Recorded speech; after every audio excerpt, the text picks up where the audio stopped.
vont procéder à un diagnostic sans complaisance du secteur, le Conseil supérieur de la magistrature, le statut des magistrats, les différentes peines et détentions, autant de thématiques retenues. Retour dans ce journal sur la première journée de travaux de certaines commissions mises en place. Et dans le journal des régions, nous irons à Kédougou pour parler de cette visite d'une délégation de ministres dirigée par Biram Souleye Diop pour évaluer l'impact des activités minières sur les populations locales. L'État veut ainsi instaurer un cadre équitable et durable dans l'exploitation des ressources minières. À suivre également le reportage sur le lycée technique agricole de Bignona. Créé en 1998, l'établissement forme des techniciens en agriculture. Le lycée accompagne aussi les sortants dans l'entrepreneuriat agricole.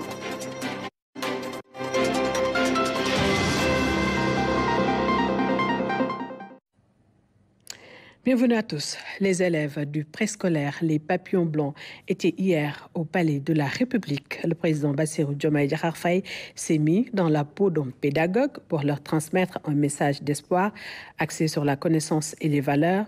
Retour sur l'ambiance avec Aboubakry Kane. Bonjour. Plaisir de vous rencontrer là. Tu me ressembles. Comment tu t'appelles?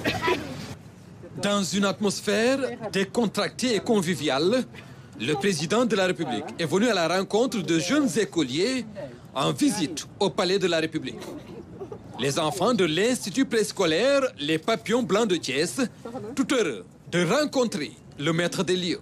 C'est avec un grand plaisir et honneur que je me tiens devant vous pour vous exprimer notre profonde gratitude et de vous remercier également de nous avoir donné l'opportunité de visiter le palais présidentiel. Nous vous félicitons, Monsieur le Président, par la même occasion pour votre brillante élection à la magistrature suprême. Nous prions pour que Dieu vous accompagne dans votre noble mission.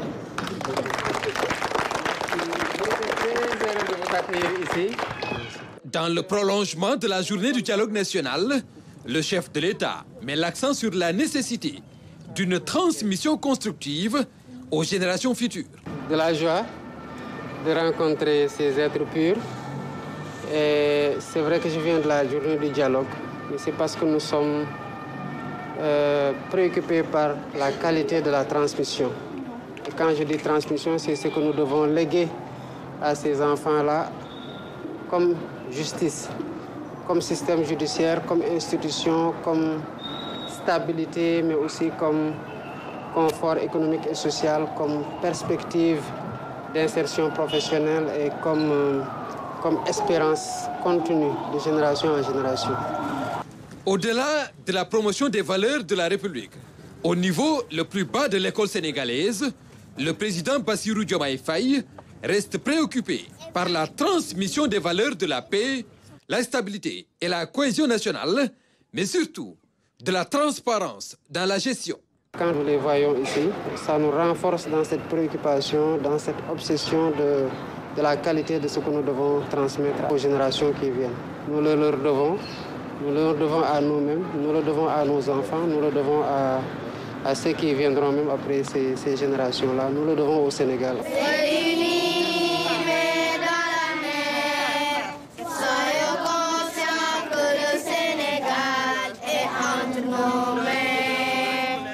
Des moments inoubliables pour ces bouts de bois de Dieu. Vous avez déjà bien travaillé? Oui. C'est sûr pour tout le monde? Oui.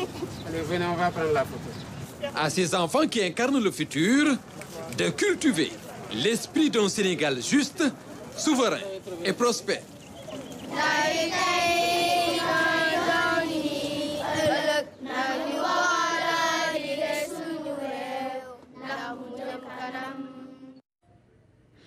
Et vous le savez, les assises nationales sur la réforme et la modernisation de la justice ont démarré depuis hier et les acteurs saluent l'initiative et plaident pour l'indépendance de la justice. C'est pourquoi la commission réforme mise en place va se pencher sur tous les détails. Toutes les propositions pour des travaux féconds seront étudiées, nous dit Ibrahim Mandong. Justice de proximité. Justice au banc des accusés. Lavage à crâne d'eau au temple de Thémis. Dans cette salle, toute la réflexion s'articule autour de Dame Justice. L'objectif est de toucher en profondeur le fonctionnement du pouvoir judiciaire. Un troisième pouvoir, source de nombreuses critiques, une véritable rupture de confiance entre les juges et les justiciables. Reprenant un grand auteur, François Daguessou, qui disait dans une de ses mercuriales parlant aux magistrats, je cite, « Élevé au-dessus des hommes qui environnent votre tribunal, vous n'en êtes pas moins exposés. Vous jugez leurs différends, ils jugent votre justice. » Justement, c'est aujourd'hui, j'ai l'impression que c'est cette justice-là qui est en train d'être jugée. Ce qui veut dire que la justice est mise à de rudes épreuves, d'où la nécessité de tout faire pour redorer son blason. Nous avons tous intérêt à travailler pour que cette justice soit une justice indépendante, une justice impartiale.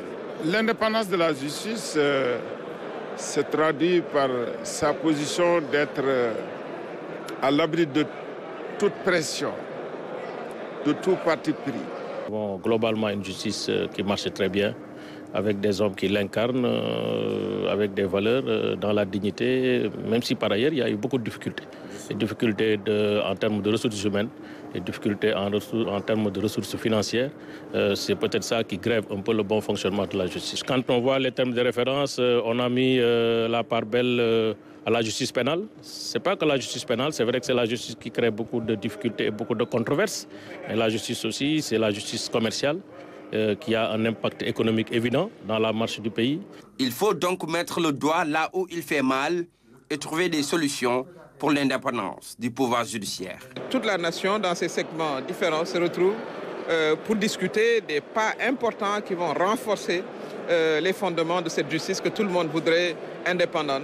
Les anciens détenus ont beaucoup de choses à dire sur justement les longues attentes avant procès. Vous avez des gens qui, sur des délits mineurs, passent des années en prison. Tout ça, on doit y remédier. Et que la justice, surtout, ne soit plus, je crois fondamentalement, c'est cela, un instrument politique pour régler des comptes politiques. Parmi les propositions retenues par les différents acteurs, figure en pole position le Conseil supérieur de la magistrature, les longues détentions, le désengorgement des prisons, entre autres. Faire en sorte que les prisons puissent être désengorgées, faire en sorte que tous ces Sénégalais qui sont en détention provisoire pendant 4-5 ans sans pouvoir être jugés, aménager d'abord des peines alternatives pour désengorger les prisons, mais au-delà de ça, faire en sorte que le service public de justice puisse être assuré par une diversité de compétences assez fournies. Ce qui permettra d'accélérer les procédures et de juger au plus vite les citoyens. À ce rendez-vous national consacré aux assises de la justice, la présence des forces vives de la nation. C'est l'objectif, aboutir à des travaux féconds.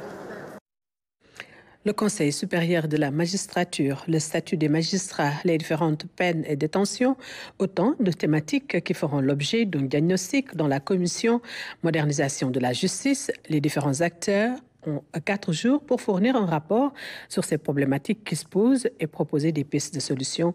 Retour sur la première journée de travaux de cette commission avec Anaïs Niagnomane-Badiane. Dans le but d'examiner en profondeur les forces et faiblesses du système judiciaire sénégalais, ces participants se sont penchés sur 2 principaux thèmes, réforme et modernisation. La commission modernisation de la justice regroupe en son sein plus d'une centaine d'acteurs.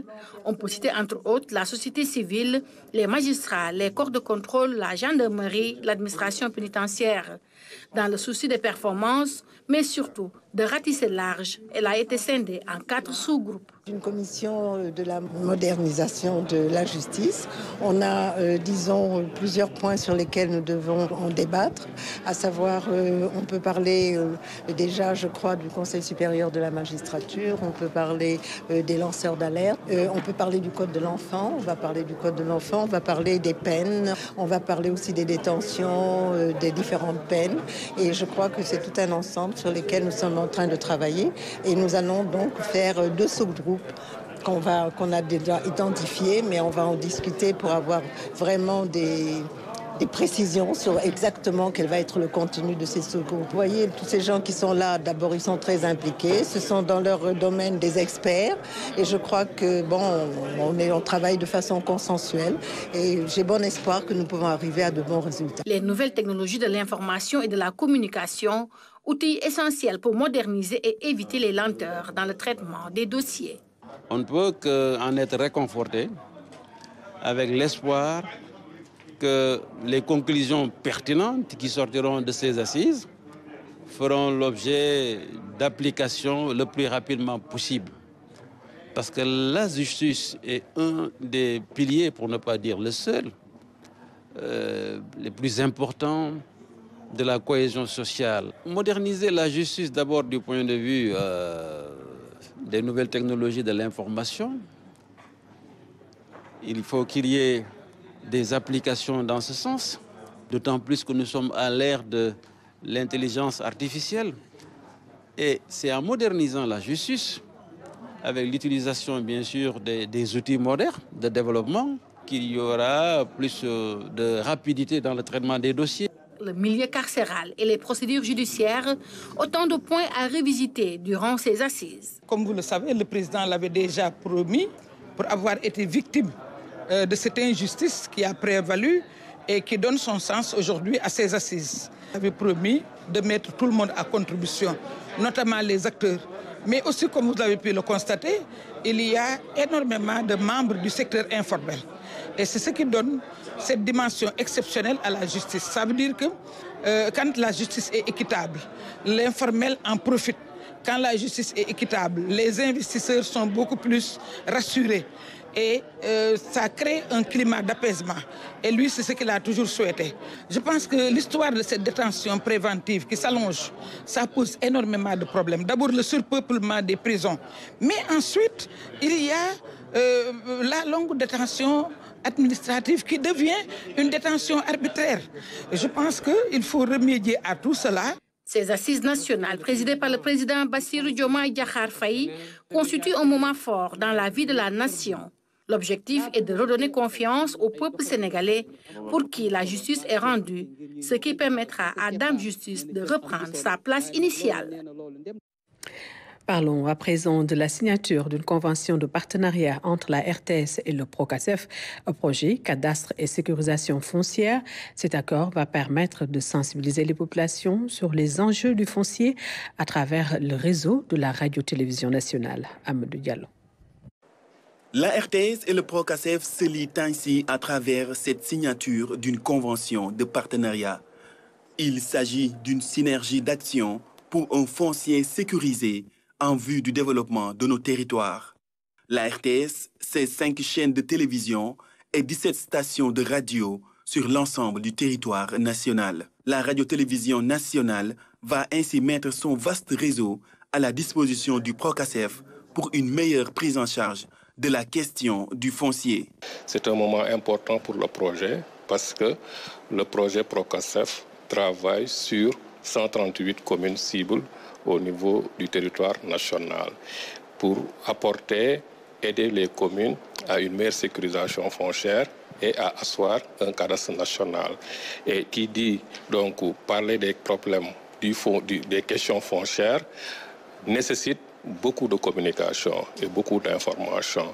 Donc c'est tout à fait naturel que le Procasef soit là pour parfaire cette convention-là, pour que la RTS l'appuie et l'aide dans sa communication, dans la diffusion de toutes les informations utiles vers les grandes masses, les populations. La RTS, fidèle à sa mission de service public, va accompagner le Procasef dans la vulgarisation de ses actions pour un foncier sécurisé.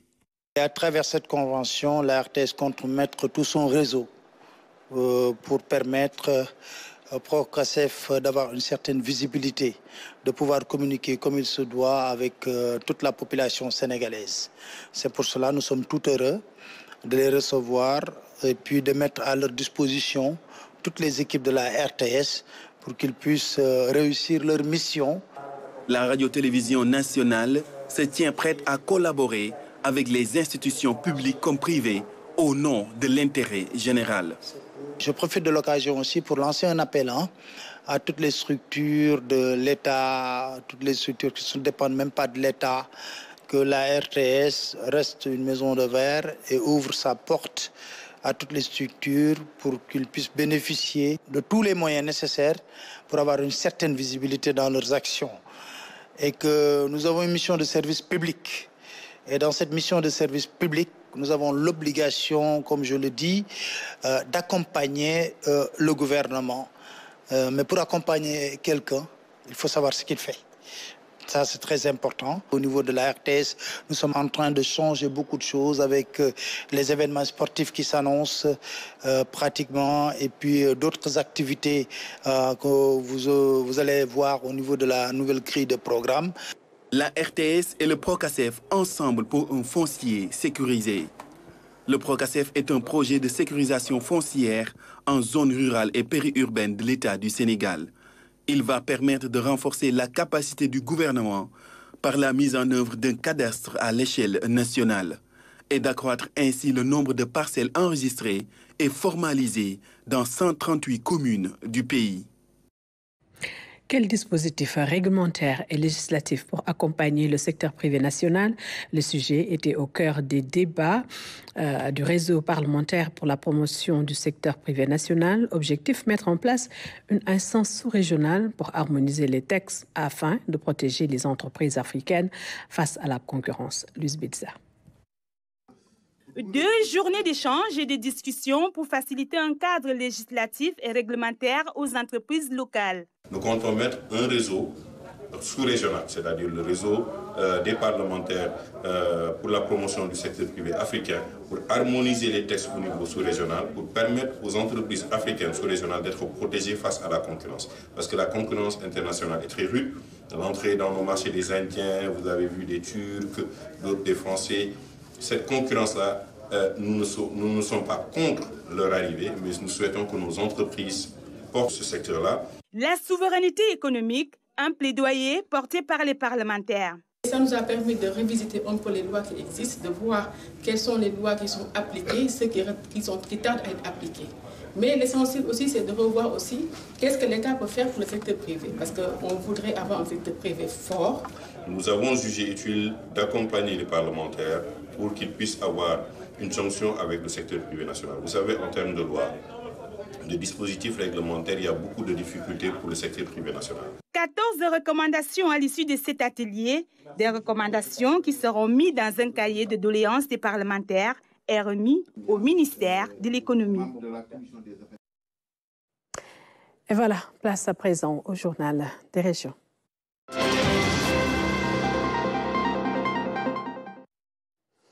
Et pour démarrer cette deuxième partie de l'édition de la mi-journée, direction Kédougou pour parler de cette visite qui témoigne de l'engagement et de la détermination des nouvelles autorités à instaurer un cadre plus équitable et durable dans l'exploitation des ressources minières.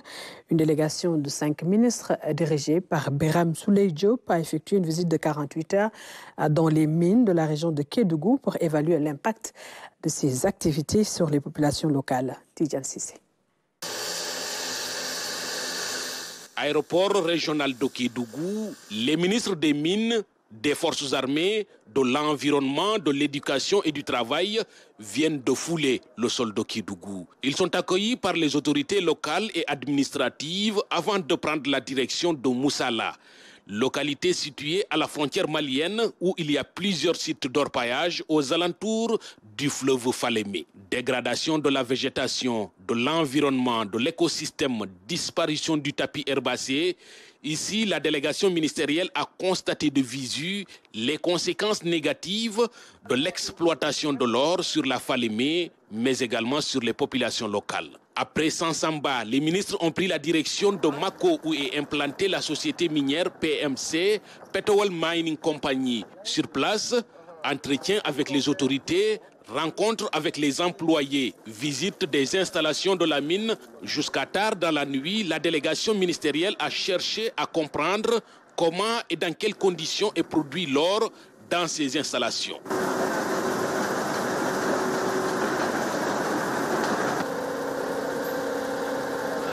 Au deuxième jour de cette visite ministérielle, la délégation s'est rendue à Sored Mine, basée dans la commune de Khosanto, dans le département de Saraya. Ici, les mauvaises conditions de travail du personnel, le non-respect des normes environnementales et des engagements de la société Sored Mine ont incité le ministre des Mines, Biram Souleye Diop, à appeler la société minière à tout mettre en œuvre dans les meilleurs délais pour être en conformité avec les prescriptions de la loi sur toute la chaîne de production. Pour boucler cette visite de 48 heures dans les mines de la région, la délégation s'est rendue à la EGO, Sabodala Gold Operation, où également ils ont rencontré le personnel avant de terminer par une visite de l'usine de production.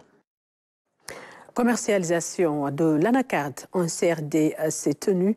Le ministre de l'Industrie et du Commerce qui a présidé l'activité a dévoilé les ambitions de l'État du Sénégal pour booster cette filière agricole, porteur d'emplois, mais surtout de s'enquérir des difficultés rencontrées dans les différents maillons de la filière. Michel Mendy. Devant le ministre de l'Industrie et du Commerce, les acteurs de l'anacarde ont étalé leurs préoccupations pour la bonne marche de la filière. Une filière dominée aujourd'hui par des activités d'exportation de noix brutes avec des recettes avoisinant la centaine de milliards de francs CFA chaque année. Elle porte des milliers d'emplois dans les différents maillons, mais les ambitions du gouvernement sont beaucoup plus grandes. À travers notre projet pour un Sénégal souverain, juste et prospère, et plus particulièrement dans le plan d'accélération industrielle du Sénégal, le PAIS, nous comptons dans les années à venir repositionner le Sénégal sur le marché mondial de l'anacarde, non plus en tant que pourvoyeur de noix brutes sans valeur ajoutée, mais plutôt de produits d'anacarde valorisés, de produits dérivés à haute valeur ajoutée. Les objectifs sont clairs, booster la production et la transformation pour plus de valeur ajoutée et d'emplois créés. Pour ce faire, l'État a mis en place de grands projets, l'Agropole Sud et le projet d'appui à la compétitivité de la filière de l'anacarde sénégalais, le PACAS. Deux instruments pour accompagner les acteurs. Le PACAS a mis à la disposition des acteurs de l'interprofession CAJO du Sénégal, ICAS, divers outils et équipements de renforcement et de promotion de la valorisation de l'anacarde au titre de l'année 2023. Nous allons multiplier par 5 les appuis et les moyens de l'ICAS pour aller beaucoup plus loin dans la transformation, pour porter ce niveau de 3% à 10% d'abord et puis à 50% dans les 5 années à venir. Monsieur le ministre, dans cette optique, nous nous félicitons.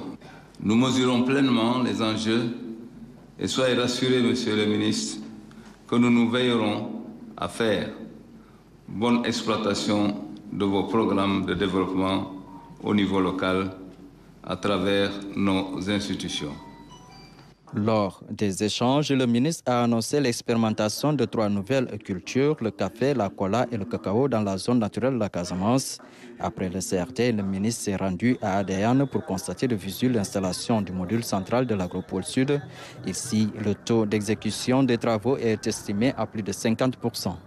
J'ai demandé au directeur que j'aimerais bien, à la fin du mois d'octobre, de revenir ici avec le président de la République et le Premier ministre pour inaugurer cet agropole. Parce que nous avons besoin, la Casamance ne peut plus attendre, nous avons besoin de créer de la valeur, nous avons besoin de créer des débouchés pour les agriculteurs, les producteurs de mangue, les producteurs également d'anacarde. Et je peux vous dire que cet agropole va maintenant aller très loin et très vite, on va l'inaugurer.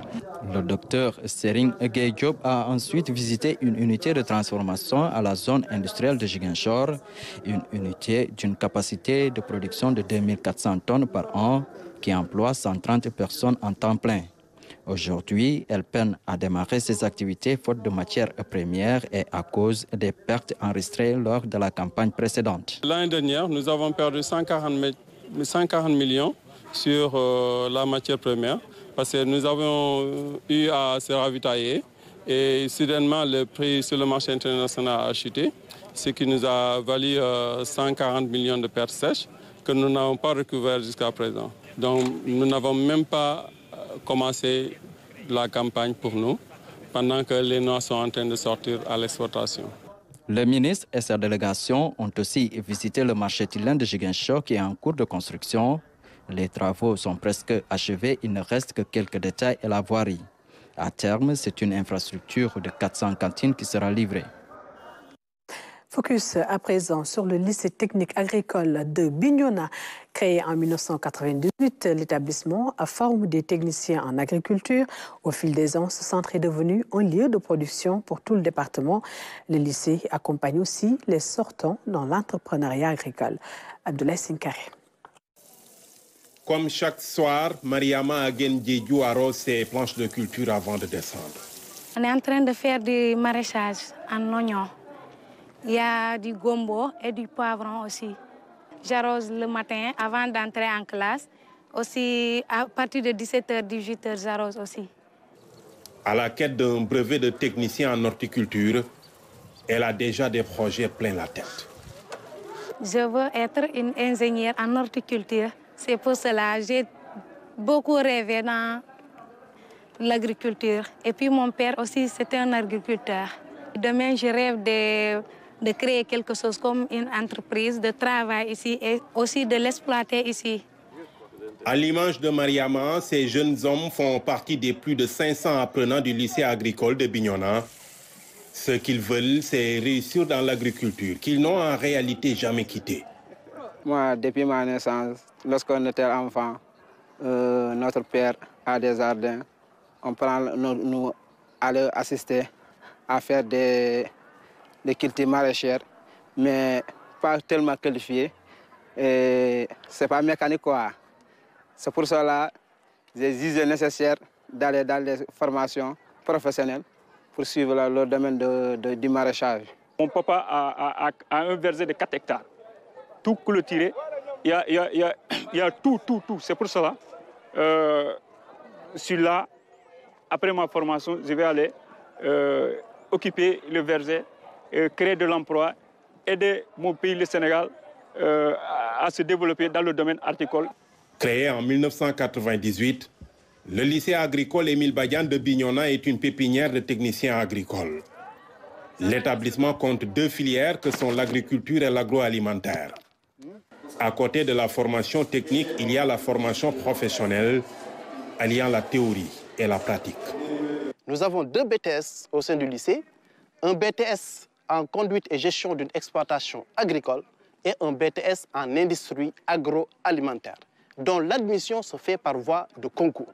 Chaque étudiant au niveau du BTS en conduite et gestion d'une exploitation agricole a un lopin de terre où il va démontrer, il va faire toute la chaîne, en commençant par le choix du site, la préparation du sol, la mise en place des cultures, l'entretien des cultures, la commercialisation.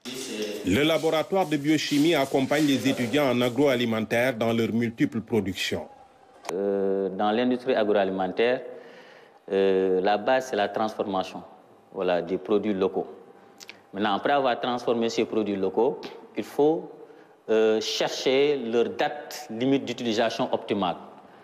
Voilà. Et pour connaître la date limite d'utilisation optimale, il faut faire des tests. Parce qu'il faut voir si la teneur en eau est maîtrisée. Voilà. Donc, c'est ce qu'on appelle la stabilisation du produit. Avec ses 19 hectares, le lycée a fini d'être un haut lieu de production, avec en ligne de mire la certification bio. Surtout, on est dans l'ère de l'agroécologie. Au lieu d'aller chercher les produits chimiques, nous avons déjà des débris qui sont là. Il faut les broyer pour eux. En même temps, fertiliser le sol. Parce que le lycée s'est positionné dans l'agroécologie à travers la DITAEL. Et la DITAEL signifie dynamique pour la transition agroécologique au Sénégal. La DITAEL, Bignona, abrite un département qui est la DITAEL, qui est dans le cadre maintenant d'aller dans le sens de l'agroécologie. En attendant, la maîtrise de l'eau reste un défi à relever. En réalité, aujourd'hui, on partage de l'eau avec les populations. C'est ce qui n'est pas normal. On est dans l'agriculture, alors nous consommons beaucoup d'eau.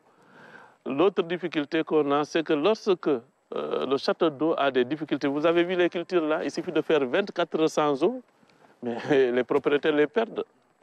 Le lycée accompagne les sortants à s'insérer, surtout ceux qui veulent entreprendre. En réalité, dès l'année qui suit la certification, nous avons un taux d'insertion qui oscille entre 80 et 90%. Ce qui a facilité ce taux d'insertion, c'est que les étudiants, comme je l'ai dit, sont techniquement bien, mais en dehors de l'emploi salarié, nous faisons également l'appui à l'auto-emploi. Nous avons des partenaires qui nous accompagnent dans l'appui à l'insertion. À la fin de chaque année, nous faisons un appel à candidature pour solliciter, pour recruter les meilleurs projets. Et chaque année, on peut recruter jusqu'à 5 projets. Aujourd'hui, le lycée a financé plus de 50 sortants qui ont créé leurs exploitations. Nous finançons de 2 millions jusqu'à 6 millions. Et on accompagne. Et c'est un financement très innovateur parce que justement, l'élève ne prend pas, l'étudiant ne prend pas l'argent. Vous allez chercher des factures à travers le projet que vous nous avez présenté, avec tout le matériel et le dispositif que vous avez présenté, et nous qui payons le fournisseur. Et vous avez l'obligation de nous présenter chaque 3 mois un rapport d'avancement de votre entreprise. Et chaque 6 mois, nous envoyons des ingénieurs sur le terrain pour aller voir, corroborer ce que vous avez écrit sur votre rapport avec ce qu'ils ont trouvé sur le terrain. Mais je dois vous dire que plus de 70% des gens financés ont réussi leur exploitation. Dans une démarche inclusive, des espaces sont octroyés à un groupement de femmes de la zone et à l'association des personnes en situation de handicap. Nous avons fait du piment, de la tomate, du poivron, de la salade, entre autres. Nous avons été formés à la production de pépinières. D'ailleurs, nous venons de démarrer la commercialisation. Au fil des ans, le lycée agricole de Bignona est devenu plus qu'un établissement. Il est le réceptacle de beaucoup d'espoir, de lendemain meilleur. Et nous quittons le sud pour le nord du pays. C'est bientôt la fin du calvaire pour les producteurs rizicoles de Mbundom, dans la vallée du fleuve Sénégal. Le PUDC y construit une piste de production de 23 km. Sur place, les travaux sont en cours avec un rythme d'exécution satisfaisant. Une réalisation vivement saluée par les populations qui faisaient face à d'énormes difficultés de mobilité. Pabouna Tchao. À perte de vue des périmètres parcourus dans tous les sens par des canaux d'irrigation dynamiques. Nous sommes dans les casiers rizicoles de Mbundom, dans la vallée du fleuve Sénégal. Une zone où les pistes de production sont d'une importance stratégique, comme celle-ci, en cours de construction sur le tronçon Mbundom-Khen, en passant par Fourarat, sur un linéaire de 23 km. Les engins sont à l'œuvre et le rythme d'exécution des travaux est satisfaisant. La couche de roulement est à plus de 38% et l'entreprise assure que la piste sera livrée dans les délais impartis. Le départ de l'ouvrage, c'est de Mbundom à Khen, un tronçon de 23 km plus 100. Une piste de production et de désenclavement aussi. Satisfaisant au point que nous sommes à 100% des terrassements généraux, à 30% de la couche de roulement. Et en voyant ce rythme de travail-là, franchement, on sera dans les délais. Pour le moment, les travaux avancent très bien. On est dans le délai. Les contraintes, c'est la latérite, la carrière latéritique, qui est à peu près 30 km d'ici. Mais on est préparé pour ça. On a des camions qu'il faut pour être dans les délais. Donc les travaux avancent à souhait. Ainsi faisant, le programme d'urgence de développement communautaire PUDC vole au secours des producteurs de cette zone qui éprouvaient d'énormes difficultés pour le transport des récoltes des rizières au point de vente ou de transformation.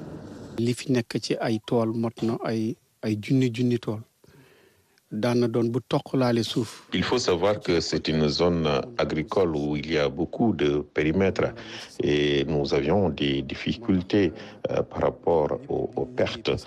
Maintenant que la piste est là, nous n'en croyons presque pas nos yeux.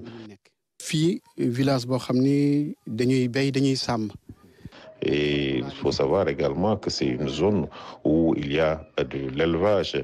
Nous avions des problèmes pour évacuer le lait vers les marchés. Autre aspect, c'est la santé. On a enregistré des pertes en vie humaine à cause des évacuations difficiles. Cette piste est vraiment très, très utile. Madame, piste bi fi def avantage zone bi yëpp la. Dans 1 mois, 15 jours, le riz va arriver à maturation et nous allons commencer les récoltes. Et s'il n'y a pas de piste, c'est difficile de sortir les productions. Cette piste est donc la bienvenue pour les producteurs de la vallée du fleuve en attendant pleinement engagés dans la campagne de contre-saison chaude, mais aussi pleinement engagés dans un combat où il faudra faire beaucoup de bruit pour faire peur à des envahisseurs voraces, les oiseaux granivores. Voilà les producteurs de Bundom dans la vallée du fleuve Sénégal qui poussent en ouf de soulagement avec la construction d'une piste de production de 23 km par le PUDC. Et voilà, c'était tout pour cette édition de la mi-journée. Merci à vous de l'avoir suivi. Je vous retrouve tout de suite après pour l'édition en Wolof. Bon après-midi à tous.